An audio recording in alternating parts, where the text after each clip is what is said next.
मध्य प्रदेश में अपनी चुनावी रणनीति साफ करने के बाद बीजेपी ने अब राजस्थान को लेकर अपनी गतिविधियों को तेज कर दिया है और इसी सिलसिले में आज गृह मंत्री अमित शाह और अध्यक्ष जेपी नड्डा जयपुर में हैं, जहां वो पार्टी नेताओं के साथ मिलकर चुनावी रणनीति को अंतिम रूप देंगे। माना जा रहा है कि मध्य प्रदेश की तरह राजस्थान में भी बीजेपी 4 से 5 सांसदों और मंत्रियों को मैदान में उतार सकती है। केंद्रीय जल शक्ति मंत्री गजेंद्र सिंह शेखावत और कानून मंत्री अर्जुन राम मेघवाल के नाम इस लिस्ट में सबसे आगे नजर आ रहे हैं और बीजेपी की तरफ से ये कहा भी गया है कि वो राजस्थान के लिए अपनी उम्मीदवारों की जो लिस्ट है उन्हें जल्द ही सामने लेकर आएगी। हमारे साथ हमारी वरिष्ठ सहयोगी हर्षा कुमारी सिंह राजस्थान से जुड़ गई हैं। हर्षा, हम जानते हैं कि बीजेपी अक्सर अपने फैसलों से, अपने एक्सपेरिमेंट से सबको चौंकाती है और इस बार मध्य प्रदेश में जिस तरह से टिकट का बंटवारा हो रहा है, जिस तरह से दिग्गजों को, केंद्रीय मंत्रियों को, सांसदों को मैदान में उतारा जा रहा है, माना जा रहा है कि राजस्थान में भी उसी तरह की रणनीति बीजेपी अपना सकती है। किस तरह की सियासी हलचल आप देख रही है और कितना असर इससे हो सकता है? देखिए, बिल्कुल ये आप जो कह रहे हैं कि अमित शाह इसमें मास्टर स्ट्रेटेजिस्ट है और बिल्कुल सही है कि बीजेपी जो है एमपीज को और मिनिस्टर्स को भी राजस्थान में उतार सकती है। ये सुनने में आ रहा है कि खासकर जो मुश्किल सीटें हैं, जैसे पोखरण की सीट है, वहां पर हो सकता है गजेंद्र सिंह शेखावत, तो उनको जोधपुर से थोड़ा सा वेस्ट भेजकर उनको पोखरण से लड़ाया जा सकता है। सीकर की सीट है, सुमेधानंद जी वहां पर जीत चुके हैं, सक्सेसफुल एमपी रहे हैं, उनको हो सकता है दाता रामगढ़ वो लड़वा दें। फिर जैसे किरोड़ी लाल मीणा है, क्योंकि ईस्टर्न राजस्थान बहुत ही अहम है और अगर किरोड़ी को राज्यसभा से हटाकर कहीं ईस्टर्न राजस्थान में लड़वाते हैं तो वहां पर अच्छा असर पड़ेगा मीना वोट बैंक के। सिर्फ उनकी सीट नहीं, लेकिन पूरा जो एरिया है वहां पर अच्छा असर पड़ेगा। मैं आपको बता दूं कि ईस्टर्न राजस्थान में पिछली बार बीजेपी का प्रदर्शन सबसे खराब रहा है और सबसे बड़ी चुनौती उनके लिए ईस्टर्न राजस्थान है, क्योंकि वहां पर 2 अहम वोट बैंक है, एक मीना वोट बैंक, एक गुर्जर वोट बैंक। दोनों वोट बैंक पूरी तरह से कांग्रेस की तरफ शिफ्ट हुए थे। गुर्जर वोट बैंक इस उम्मीद में कि सचिन पायलट चीफ मिनिस्टर बनेंगे और मीना वोट बैंक क्योंकि वो ट्रेडिशनल कांग्रेस वोटर्स रहे हैं। अब अशोक गहलोत ने एक नैरेटिव तैयार किया है ईस्टर्न कनाल प्रोजेक्ट का।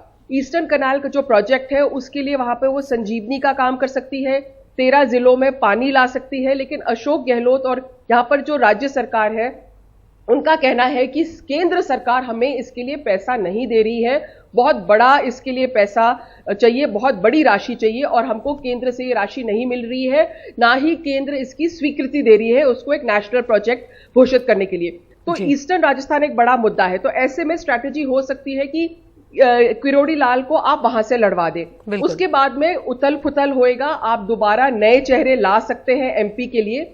साथ ही जब आप इतने सीनियर लीडर्स को यहां पर उतार देंगे, दिया कुमारी का भी नाम चल रहा है कि वो या तो जयपुर में या कहीं अजमेर की कोई सीट से लड़ सकती हैं, तो जब इतने बड़े बड़े नेता आ जाएंगे तो मुख्यमंत्री के कई दावेदार, कई फेस हो जाएंगे। बिल्कुल। और बीजेपी यही चाहती है, वो नहीं चाहती है कि एक फेस यानी वसुंधरा फैक्टर को वो प्रोजेक्ट करे। वो चाहती है कि जितने ज्यादा मुख्यमंत्री के दावेदार होंगे उनकी फायदा में है, क्योंकि प्रधानमंत्री नरेंद्र मोदी के चेहरे पे चुनाव लड़ा जाएगा। और फिर ये सामूहिक नेतृत्व का जो फॉर्मूला है, इसका मतलब ये होता है, अगर हम इसका विश्लेषण करें तो इसका मतलब ये होता है कि पार्टी चुनाव लड़ती है, ना कि चेहरा। जी बिल्कुल, और देखना होगा कि ये एक्सपेरिमेंट बीजेपी का किस तरह का असर जो है वो दिखा रहा है। हर्षा, आप बने रहिए यहाँ पर। और एक खबर है जो राजस्थान से ही निकल कर आ रही है।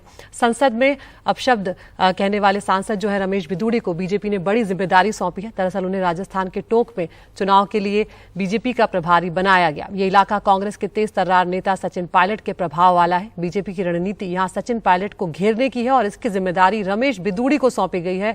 और साथ ही बीजेपी ने अपने तेज तर्रार सुखबीर जौनपुरिया को भी टोंक से मैदान में उतारा है। तो हर्षा, यहाँ पर बड़ा सवाल ये भी है कि हम जानते हैं कि रमेश बिधूड़ी को लेकर एक तरफ विपक्ष जो है लगातार कार्रवाई की मांग कर रहा है और यहाँ पर बीजेपी एक बड़ी जिम्मेदारी उन्हें सौंप रही है टोंक की। तो इसे किस तरह से देखा जा रहा है, क्योंकि इससे आलोचना भी होगी पार्टी की? जी बिल्कुल, देखिए जो 44 नेता हैं उनको जिलों की जिम्मेदारी दी चुकी है और इसमें बिधूड़ी भी शामिल है। और आपको उसके उदाहरण के तौर पे बता दें कि जैसे सुनील जाखड़ हैं, तो उनको नाम मेरे को भी पढ़ा नहीं आ रहा है, लेकिन उनको भी जिम्मेदारी दी गई है और काफी ऐसे 44 नेता हैं जिसमें बिधूड़ी भी है। अरुण असीम को फॉर एग्जांपल कोटा देहात दिया गया है। तो उत्तराखंड में जो उपाध्यक्ष है कुलदीप कुमार, उनको भी एक जिम्मेदारी 12 की जिम्मेदारी दी गई है। लेकिन इन सब नाम जो है 44 नेम्स में सबसे इंपॉर्टेंट नेम है रमेश बिधूरी का। अब बिधूरी को जो सीट जो जिम्मेदारी दी गई है वो अपने आप में महत्वपूर्ण है। टोंक है, गुजर बाहुल्य इलाका है, रमेश बिधूरी गुजर नेता है। उनके सामने उस सीट में है सचिन पायलट। सचिन पायलट, जैसे हम लोग चर्चा कर रहे थे, जो गुजर वोट बैंक था वो इस उम्मीद में पूरी तरह से कांग्रेस की तरफ शिफ्ट हुआ था, ये सोच के कि सचिन पायलट मुख्यमंत्री बनेंगे।